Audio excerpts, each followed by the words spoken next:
సత్యనారాయణ అతనికి కూడా పింఛన్ వస్తుంది. నా పక్కండోళ్ళందరినీ మీరు చూస్తే ఎమ్మెల్యేలు, ఎంపీలు, మంత్రులు ఆ పక్క కూర్చున్నారు. నా మధ్య మాత్రం వీళ్లే కూర్చున్నారంటే నా ఆలోచన అంతా కూడా వీళ్ళ మీదనే ఉంటుందని చెప్పడానికే ఇది చేస్తున్నామని చెప్పి కూడా నేను మీకు తెలియజేస్తున్నా.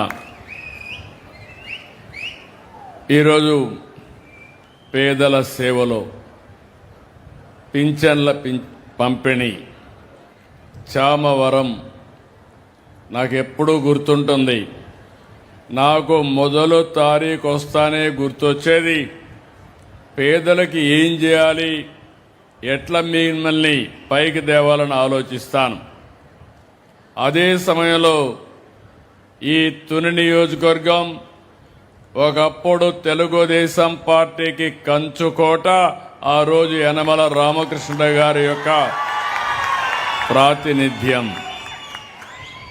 రాష్ట్ర రాజకీయాల్లో అన్ని విధాల మన నాయకుడు ఎన్టీ రామారావు గారు పార్టీ పెట్టినప్పటి నుంచి తిరిగి ఆయన యాక్టివ్ పాలిటిక్స్లో ఉన్నంత వరకు గెలుస్తూనే వచ్చాడు. కానీ ఎప్పుడైతే ఆయన ఇండైరెక్ట్ ఎలక్షన్స్ అనుకున్నాడో అప్పుడు నియోజకవర్గం దెబ్బతినింది. ఇప్పుడు దివ్య గారు వచ్చారు.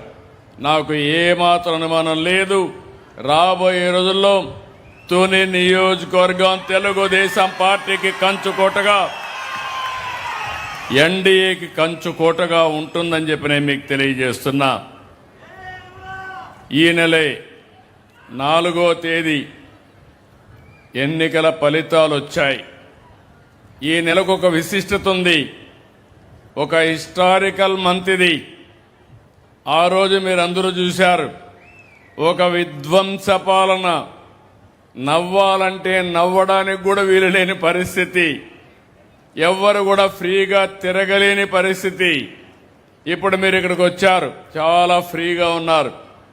ఆ రోజు మనుషుల్ని మొబిలైజ్ చేసి చుట్టుపక్కల ఫెన్సింగ్ వేసి ఎవరు పోకుండా పట్టుకొచ్చి అవసరం కందకాలు కూడా తవ్వి బలవంత మీటింగ్ పెట్టే పరిస్థితికి వచ్చారు.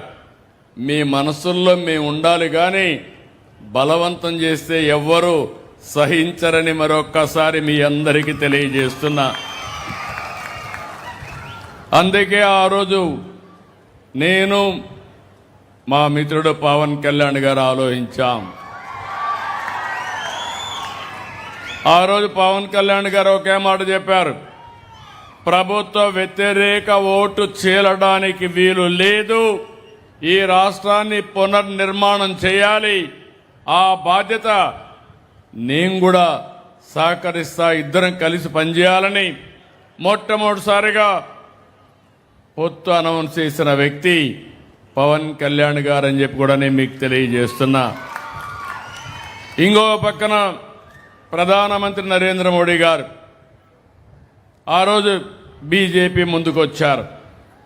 3 పార్టీలు కలిపి ఇదే నెల 12వ తారీఖు ప్రభుత్వాన్ని ఏర్పాటు చేశాం. 2 ఏళ్ళు అవుతుంది. నేను అడుగుతున్నా మిమ్మల్ని అందరినీ, 2 ఏళ్ల పాలనలో మాకు మంచి జరిగిందంటే గట్టిగా చప్పట్లు కొట్టి మీరు హర్షాన్ని, ఆమోదాన్ని తెలియజేయండి. పేదరికం లేని సమాజం చూడాలనేది మా కల. పేదల కనీస అవసరాలు తీర్చాలని అనునిత్యం ఆలోచిస్తున్నాం. అందుకే దేశంలో మరే ఏ ప్రభుత్వం కూడా ఈ సాహసం చేయలేదు.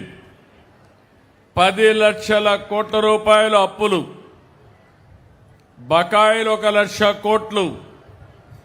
ఇంకో పక్కన మీరు చూస్తే విధ్వంసమైన ఆర్థిక వ్యవస్థ కుప్పగూలిపోయింది. నేను 4వసారి ముఖ్యమంత్రి, ఎంత లోతుకు పోతే అంత అఘాతమే కనపడస్తా ఉంది ఇంకా కూడా. కానీ మాకు మనోధైర్యం ఉంది, తప్పకుండా ప్రతి ఒక్క ప్రతికూలాన్ని అనుకూలంగా మార్చి మీకు అండగా ఉంటామని మరొకసారి హామీ ఇస్తున్నా. అందుకే ఆ రోజు నేను చెప్తే పింఛన్లు పెంచుతాం.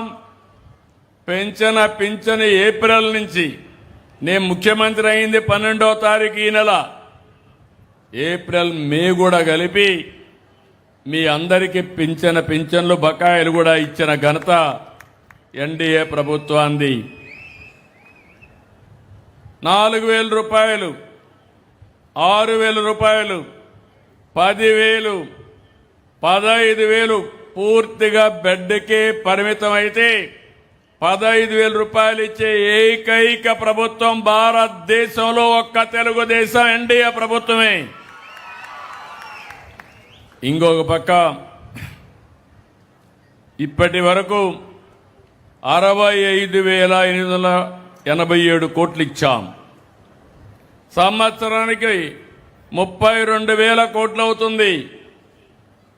ఒక పక్క గుంతలబడిన రోడ్లు, తాగేదానికి నీళ్లు లేని పరిస్థితి, ఇంకొక పక్క అప్పులు మామూలుగా ఇచ్చేవాడు కూడా ముందుకు రాడు. అలాంటి పరిస్థితి నుంచి ఇప్పటి వరకు ఈ డబ్బులు ఇచ్చాం. సంవత్సరానికి మళ్ళీ 33,000 కోట్లు ఇవ్వాల్సి వస్తుంది, ఇస్తాం.